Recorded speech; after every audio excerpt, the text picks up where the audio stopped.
Welcome back. We continue with that discussion that we started just before the break on the controversial H&M advertisement. Spokesperson for the EFF, the Economic Freedom Fighters, Dr. Ndlozi joins us now to further this conversation and get a view. So the first thing is, we had hoped that we'd do a debate with you and the AFRI Forum together. You didn't want to do that. Why? No, I'm not aware that... That was supposed to be the case. Okay, yes, all right, no problem. So, this ad, it was racist, but the AFRI Forum says that maybe intent is important in assessing an advert such as this. They're happy people in Sweden, we were told, and does it matter whether they did it intentionally or not intentionally? Because if it was intentional, then we have a different conversation. Or is it not a different conversation if it was unintentional? No, the road to hell is paved with good intentions. I would have hoped that by now we understand that the weight of colonial violence on black people can no longer be read in the same moral hypotheses as we assess other actions in the world. And the little said really about those nitty-gritty justifications of splitting hairs, the better. But of course, I mean, here you are forcing us on the terms of a group of rednecks of Ku Klux Klans who want us to have the conversation on their terms about what has happened in H&M. And that's unfortunate, because nobody in the world, at least even in the circles that I have traveled, is asking those questions. It is something that had to be responded to, and many more of them that are going to come, they will be responded to. All right, so just before we carry on, what we thought we'd do is we'd hear from the mother of the child that's in this ad, and she lives in Sweden, she's a black woman. This is what she said about this whole controversy. Such a connection to anything other than my son modeling a shirt. And until the controversy now, with the whole furor that is going on, then you kind of look back and wonder, if you had noticed it, what would be our initial, or my initial response to it. Do you think it was an overreaction, the response that picture got? It is not an overreaction when it comes to racism. Everybody should act differently based on their own opinions on what racism is. I know what racism is. I've been at the front. I have had racist remarks directed to me firsthand. Even with the name monkey, I've been called a monkey before on a cruise ship, and my reaction was the same as the world is reacting to me right now. But to put the t-shirt and the word monkey with racism, maybe that is not my way of looking at it. I'm just looking at Liam, black young boy, modeling a t-shirt that has the word monkey on it. And I think everybody should respect different opinions based on racism. So what's your reaction to her? Because she said, look, I understand racism, but in this instance, all I see is a little boy with a t-shirt, modeling a t-shirt. And her view as a mother is that it isn't racism in this instance. No, she's wrong. And I don't have to go any further to say that H&M has admitted that what it did is racist, and that's all that matters. Is that yourself, when we started, agreed that we couldn't in this day and age still be referring, particularly in a company of that stature, that is a multinational corporation coming from the US, from the white US, advertising a black kid, calling them the best monkey in the jungle. There's no doubt that that's anti-black racism.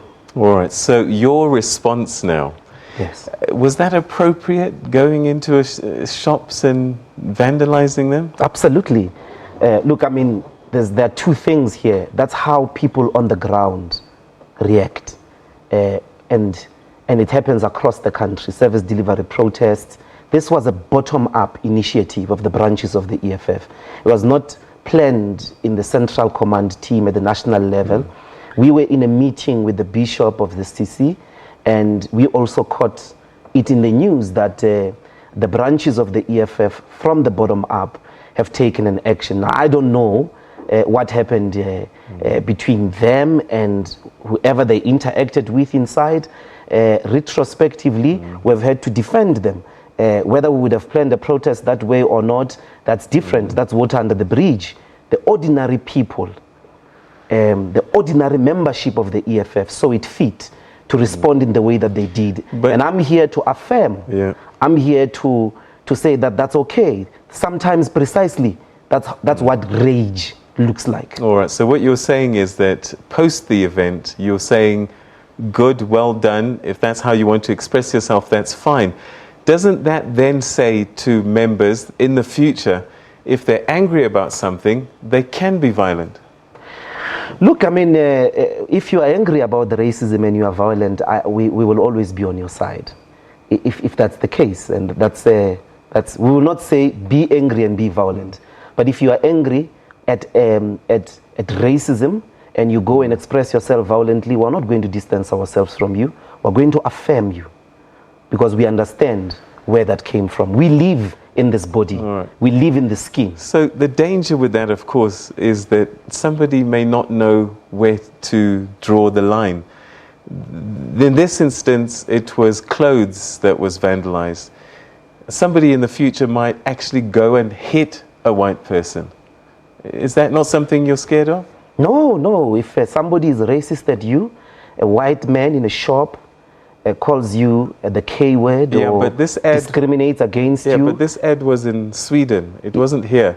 So H&M is here. Yes. H&M is here. It's advertising those clothes on the internet. Yes. It's advertising them for their market across the world. Let's go back to Peter, the example. you're splitting hairs. No. If a white man is standing in front of me and expresses racism, yes, and I respond violently, yes, if you do that, we understand and we're going to affirm you. And that is fine. Yes. But what I'm trying to suggest is, Penny Sparrows in Durban or wherever she is, somebody gets angry in Johannesburg and sees white people and rages and decides, you're all the same, I'm going to beat you up. I don't know black people like that. You know, discrimination on the basis of race has existed, at least in terms of the empire, for over 350 years. You've never seen black people do that anywhere in the world.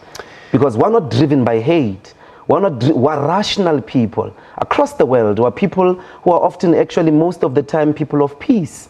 We're saying, if the rage, and in this case, it is H&M, so they couldn't have picked up a white person walking on the street. These people don't even live in Sandton. They don't even live in Manly. They take taxis. Obviously, this is a rational act. They go and express their anger. If they became violent, we can't distance ourselves from them. But in the courts, you're not going to be able to say, we vandalized because we were angry. That is not a defense.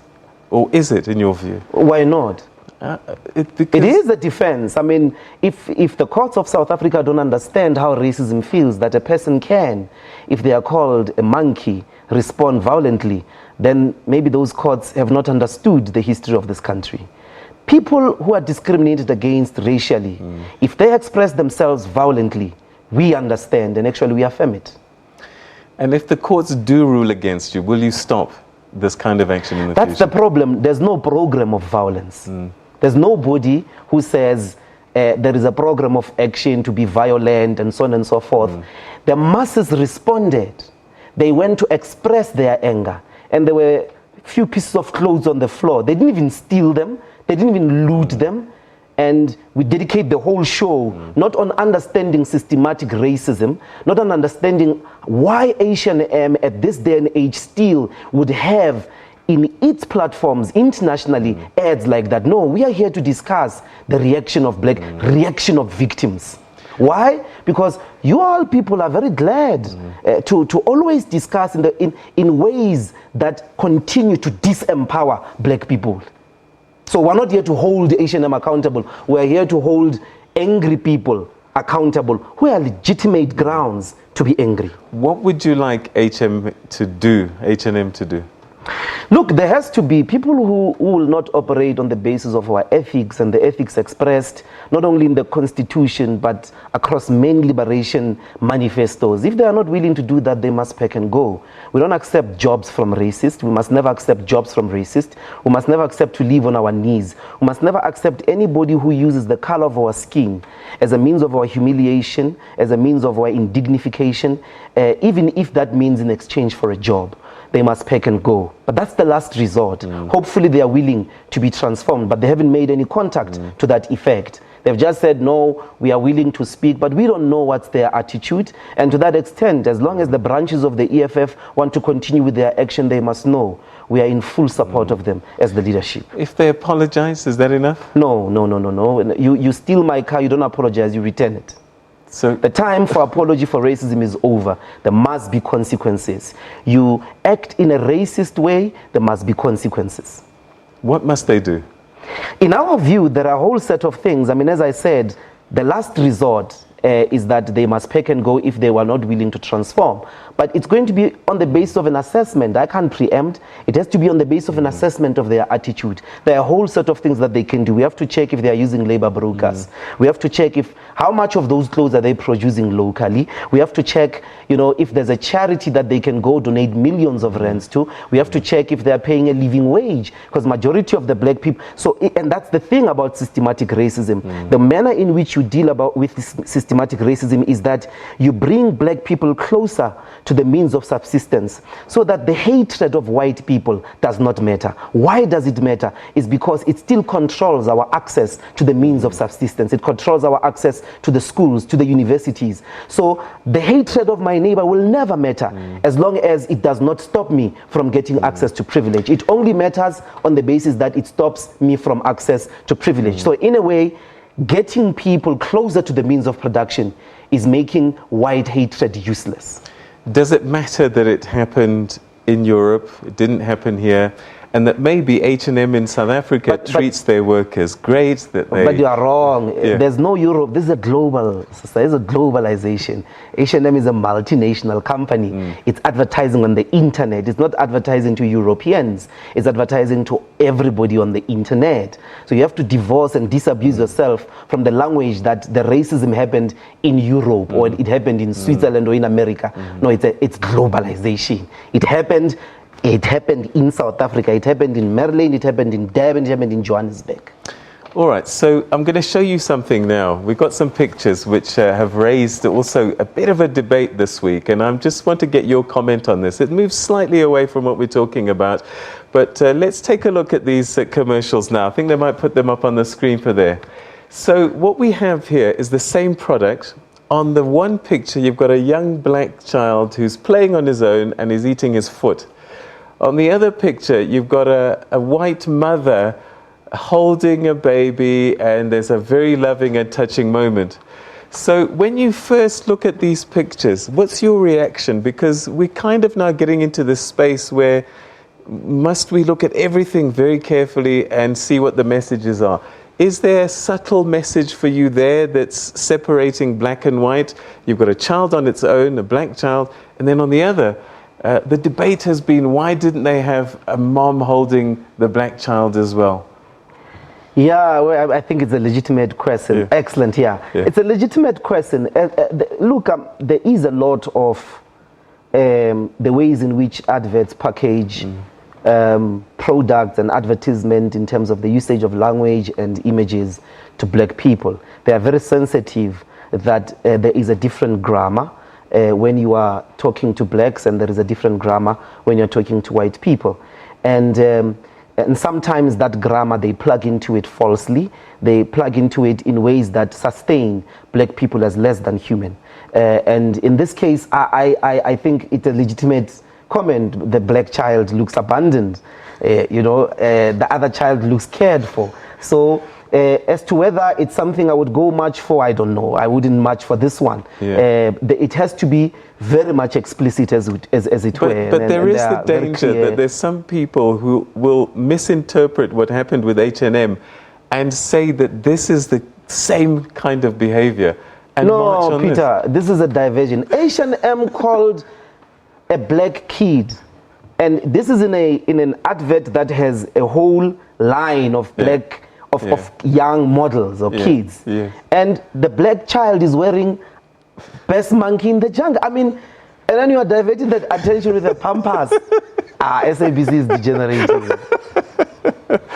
All right, so and I think there's no question that this ad was racist and that they were insensitive and they didn't think this thing through, and that maybe the checks and balances along the process were not followed. And you know, we talk about the advertising agency needing to transform so that this kind of thing doesn't happen, but we can't also encourage violence, surely. No, you can't encourage violence. I'm not in that position, my brother. Even in the Constitution, even the practice of our law, there's all rights to self-defense. And I want black people who are listening on this platform to know that they've got the right to defend themselves, even violently. All right, Dr. Ndlozi, it's always a pleasure talking to you. Thank you very much for coming in and sharing your thoughts with us. All right, we're going to take a quick break, and when we come back, more news for you. Stay with us.